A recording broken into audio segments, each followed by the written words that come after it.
everybody, I'm Alexis. Welcome back to my channel.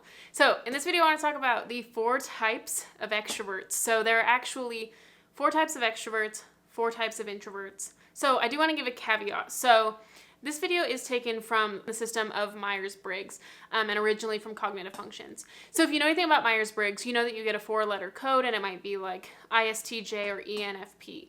Now, your first letter indicates if you're an introvert or an extrovert. However, that is just your dominant preference. So really, we are all ambiverts. We all have a capacity for introversion and being alone and processing. And we all have the capacity to be with people, to have impact and get things done. Now, with that being said, you do have a preference for one or the other. But because you do have the ability to do both, you're technically an ambivert. So I think this video, when I talk about the 4 types of extroversion, this video will be helpful for introverts who are just really needing to figure out how they can be more extroverted, because the party animal style of extroversion is not the type that all introverts have. And so it can be helpful to know which style of extroversion, since you're technically an ambivert, which style of extroversion you pull from. And then for extroverts, it's helpful to know because when we describe extroverts as party animals, that doesn't describe all of you. So it's really important to figure out which style of extroversion you have. And that goes for introverts and extroverts because we all have both. So yeah, so if you're interested in that, keep on watching. So the first style of extroversion is actually somewhat the least extroverted seeming of all, and it is called extroverted thinking. It is used as a strength by the ETJs, so the ENTJs and the ESTJs, and it is secondarily used as a strength from the ITJs, so the INTJs and the ISTJs. So if you're an INTJ or an ISTJ, this is actually your style of extroversion. So if you're ever called upon to be extroverted, this is the type of strength to pull on, and it definitely doesn't seem like a party animal. So what extroverted thinking means is it is like the extroverted thoughts. What is the group extroverted? What does the group think about things? How would business books and podcasts and YouTubers, what would they say about this thing? And it's all about what experts say about these things. And once you figured out like the best way that everyone thinks to do it, how can you do it? And how can you do it well and efficiently? And you can scope out talent and you can use all the resources you can. Extroverted thinking tends to see things as resources. So you think of time as a resource, money as a resource, and how can I spend and use those things efficiently? It also thinks about how can I develop and hone my own skill set? How can I become the best? It likes to optimize things. It also has a great capacity for leadership. Like when you think about the stereotypical CEO personality, this is the type of extrovert. So if you're an introvert like an INTJ or an ISTJ who uses this extroverted thinking function, that is not actually that extroverted. Really all it is managing people and tasks efficiently. That doesn't even really seem that extroverted.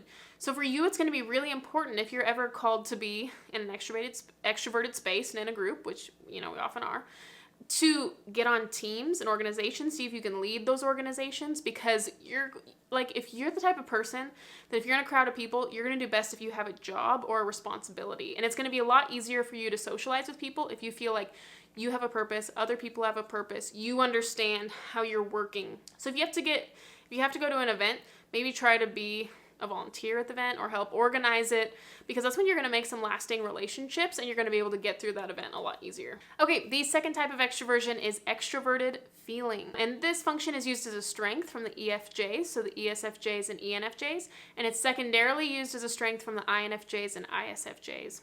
So if you're an INFJ or an ISFJ, this is your style of extroversion. So if you're ever called on to be in a group, this is kind of the function you're going to want to hone when you're in that group setting. When I think of extroverted feeling, it is all about understanding the group, so extroverted, the group's feelings. As a group, how can we create a shared positive experience for everyone in the room? How can we make sure that no one feels out, that everyone's needs are met? It really wants there to be a good cohesive vibe, for there to be a good culture, a culture of belonging where everyone feels like they can belong. These types of people are very good at like, oh, let me take your plate for you. And they use language like, aw. And they tend to like laugh more often in groups. Not like the loud, boisterous laugh, but they just kind of do these side laughs like that. They just really want to make sure that everyone feels valued and seen, that people don't feel awkward, and that everyone feels like they belong. These types of people can be very warm, and they really organize, they want to create a good space, so they make sure that their homes are like warm and inviting, just to make sure that every detail is lined out to be the best experience possible for everyone involved. Always thinking about other people's needs, often before their own. And they're just really good at taking care of people. You know, when you're having a bad day and you just need a shoulder to cry on, the extroverted feelers are the ones that people tend to call on. They'll give you the warm hug, they'll give you a good pep talk, and then they'll make you feel better, definitely, by the end of it. So if you're an introvert, like an INFJ or an ISFJ, and you're called to be in a social setting, this is the function to really hone in on. And one thing the extroverted feeling is good at doing is really controlling the vibe of the room. Not like in a controlling way, but directing where things are going and where the conversation is going. And it really takes charge. Sometimes when I see ISFJs and INFJs, they can tend to pull back, and they're a little shy and a little hesitant. And when they use this function, extroverted feeling, sometimes it's more like in its more shallow format, which is like social niceties. And, oh, I don't know if I want to step on anyone's toes. I don't want to hurt anyone's feelings. And it can be a little bit more playing on the defensive as opposed to the offensive. So if you can really be proactive with it, and instead of thinking of it like, oh no, I don't want to step on anyone's toes, and really shrinking yourself down, because that will be really draining for you at the end of the evening. I hear a lot of extroverted feelers talk about feeling very drained by managing the emotions of other people. But if you can really get ahead of it and take a little bit more charge and authority, and maybe plan, maybe you can orchestrate the event instead of just being invited to the event, things like that to show maybe a little bit more ownership and confidence, I think would really be helpful for you. Okay, so the third type of extroversion is called extroverted sensing. This is used as a strength from the ESPs, so the ESFP and the ESTP, and it's used as a secondary strength from the ISFPs and the ISTPs. Extroverted sensing is all about the senses and the extroverted world. It's like, ooh, look at that, ooh, look at that, and they are constantly like looking and noticing everything. They are immersed in the present moment. They love senses. Oh, there's loud music, dancing. Oh, we're water skiing, bungee jumping, doing a backflip. They're very, very high energy, and they love sensory stimulation. They cannot sit still for too long. They're constantly moving. This type can be very playful. Think of like slapstick humor, bodily humor. They typically enjoy like SpongeBob humor. Very playful, can almost be very childlike, and they have high amounts of energy, and they want to play with it. They tend to be very physically active, very in tune to their body, and I've noticed these types tend to be eating all the time. I see them constantly eating, and they just have high energy. This is one type that you could almost classify as a party animal depending on what their secondary strength is, but they just love to be immersed in a highly sensory experience. If you're an introvert, so if you're an ISTP or an ISFP, you can be kind of like quiet and reserved. However, if you need to be in a group of people, if you can understand that this is your style of extroversion, this is what you tap into. So if you can orchestrate it to where you're going to events that are movement oriented, like maybe some friends are going to play basketball or they're playing ultimate frisbee, that's going to be a lot better for you than if you're just all sitting around on the couch just visiting and having a good time. That style will be better for maybe like the ISFJ and the INFJ if they need to be extroverted.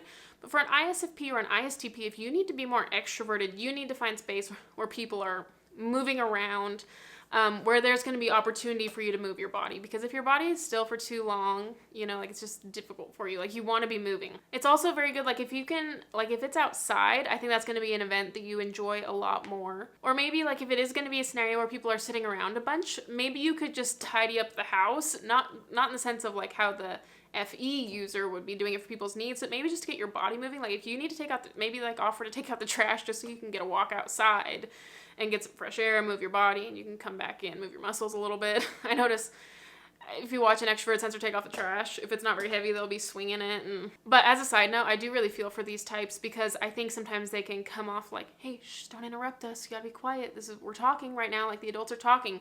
And they can be kind of scolded for like, why are you being too reckless or too loud? You're interrupting the real thing that's happening here with the adults.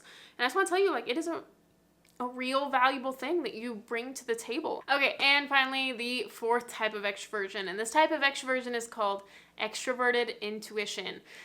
This function is used as a strength by the ENFPs and the ENTPs, and it's secondarily used as a strength from the INFPs and the INTPs. So extroverted intuition is all about the intuitions. So it's kind of the unknown things. Like these could be ideas, things that you play around. And then it's extroverted in the sense that I want to play around with these things in the outer world, maybe with people. So extroverted intuition is very playful, very optimistic, in the same way that extroverted sensing is. but it's not so much grounded in the physical world. It's not so much playing around with the body or sports or things like that.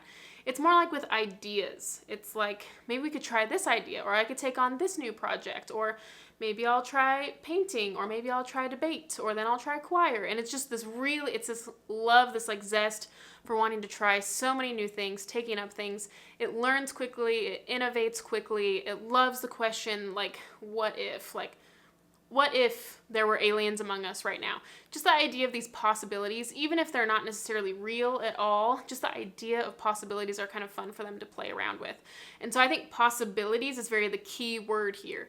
It's not what is the one thing that I want to do, but what are all the things that could be done? They tend to see possibilities everywhere. They're very charismatic, very open-minded. They're very likable. Lots of people really like these personalities. There's a lot of charisma about them. So if you're an INFP or an INTP and you're going to be in a social situation, so you've got this function of extroverted intuition, it's going to be important for you to be trying something new, be learning something new. If you can go to a restaurant you've never been before, or maybe you want to try axe throwing and you've never done that before. Even though it is a lot in your body, I think maybe you'd enjoy just doing the new thing. Maybe your friends want to go on a trip and you could go on a trip with them and you could explore this new location. Extroverted intuition it can be a lot about travel and exploring those sorts of things, exploring new cities, new ideologies, new ideas. It just really wants to try things, to seek and explore and find, and really enjoying novelty and things that are new and very optimistic. So if you're an INFP or an INTP and you feel like you get in a rut sometimes, or you feel sorry for yourself, or you're like, oh, things are always going to be this way, it's never going to change, being around some people like this could be really good for you, because this is your style of extroversion. Be around people that love new ideas. Be around people that are exploring things themselves and they want to try new things and they're not just stuck in a rut. For you, you're going to thrive off that. Being around people that bring new things for the table, and in turn it'll make you more optimistic and more open-minded. So try to be around people if you can, to try to find friends that are really interested in an exchange of ideas in a fun, positive way. To be around people that aren't too decided on things. Surround yourself with more open-minded experiences. Try to be around people that have had very different experiences from your own. You know, if you grew up in the same town forever, maybe you should move just so you can be around people that are very different from you. Or if you want to stay in the same town, maybe you could try to find other people who have moved into your area so that you can get new experiences. Just the newness of those experiences will make it a lot more enjoyable for you. I do have a video that I made previously before this. It's on the 4 styles of introversion. So if you're an extrovert and you want to know what you can do if you need to be by yourself, these are the 4 styles of introversion. And at the same time, maybe you're an introvert and you don't know what type you are. Maybe you know you're an I, but maybe you don't know if you're an INFP or an INFJ. The video that I have about the 4 types of introversion can really clarify what type you are. I do also have a video about, it's just a brief overview of the cognitive functions in general. So if you would like just kind of a brief overview of some characteristics of these.